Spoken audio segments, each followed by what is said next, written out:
to build up a communication channel with Asia, Europe, and Asia from America, and we hope we can have a very good communication and to exchange our government policy, area policy, and our standard to make sure because PV market is just starting.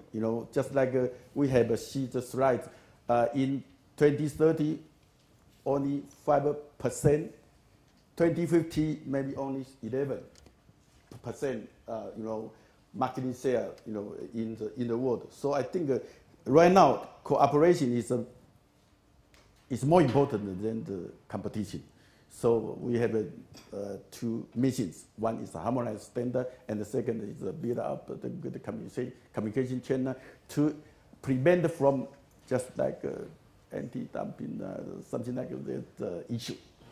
Okay, thank you very much. Going to come back to that question of R&D cooperation in just a moment. But Min Lee, the JRC, Mr. DeSanti's organization, once said that in 27 member countries, you basically have 27 different policies on solar. In the US, 50 states with pretty much 50 different policies on solar. If you would please, without giving us the details on each one, what do you see as the most promising, the most interesting initiatives in the US at the moment, whether on the federal level or the state level, and also with a view to the fact that, of course, the US has had its eye on Europe and the European experience. What have you learned from that, and where can you do it better? Excellent question. Actually, before, let me correct something there.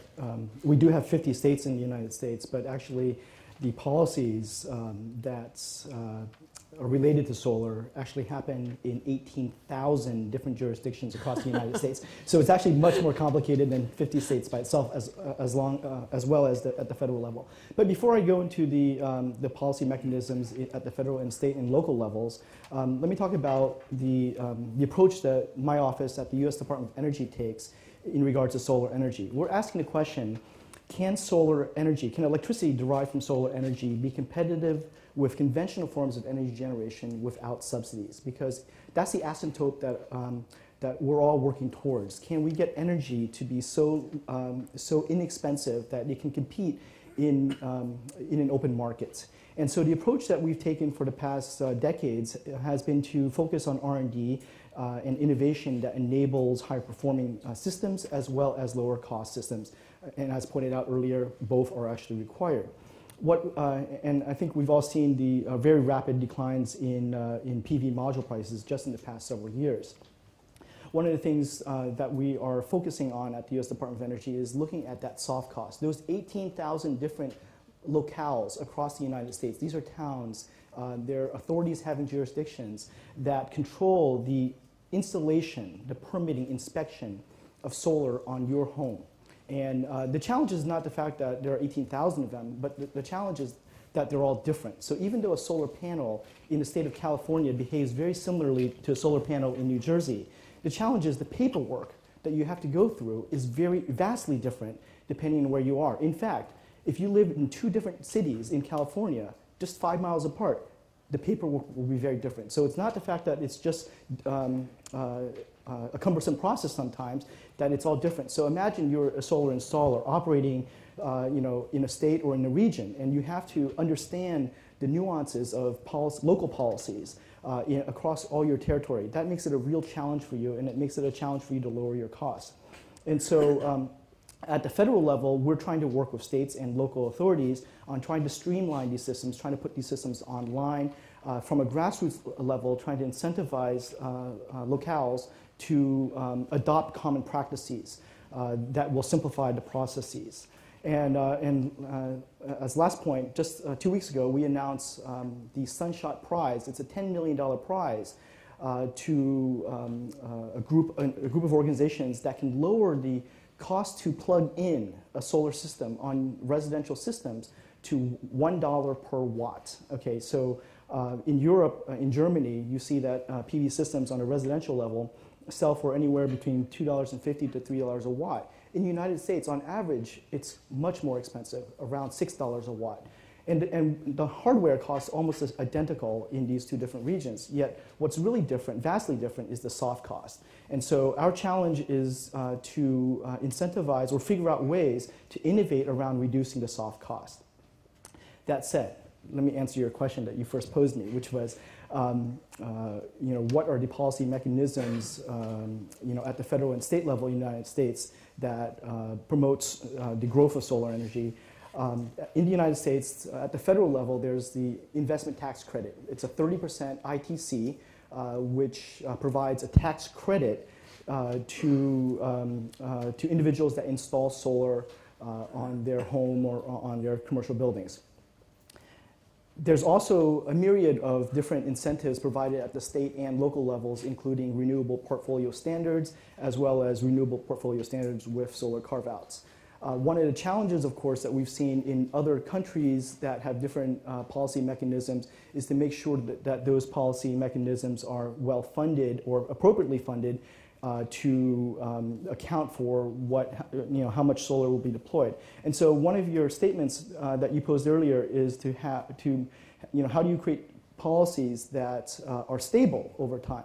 Actually, let me challenge you with another way of looking at it. How do we create policies that provide a surety or predictability to the marketplace? That's actually what's more important than having a stable policy. It's actually having, which is price support at a certain level. It's actually having some predictability of that number, and having, given that the asymptote that we were working towards is to have to reduce those incentives over time, because today the solar market is somewhere around $60 billion per year.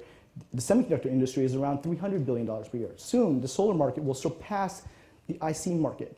All those computer chips in your cell phones, in your computers, they represent $300 billion a year. The solar industry is $60 billion plus per year right now. Solar is going to pass semiconductors. There's no economy in the world that can continuously support what could be $1 trillion industry very shortly. So we're imagining, how do you create policy mechanisms that will ramp down over time, recognizing that today the cost is generally expensive, especially in the United States, where the cost of conventional forms of electricity is very cheap, and we have lots of natural gas. And so how do you transition from today's market to an end market? Ben Hill, you have seen at close hand both markets, the European and the Asian market, of course. You said a couple of months ago in an interview that you expect the consolidation process to go on for at least another couple of years. What do you see as the biggest policy changes and challenges that are in store there?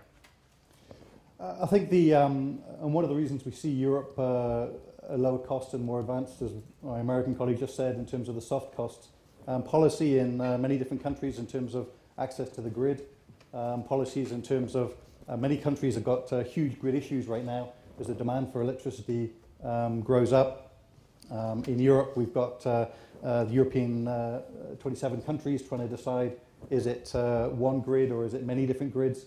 So I think access to the grid is a key one in terms of how policy can help.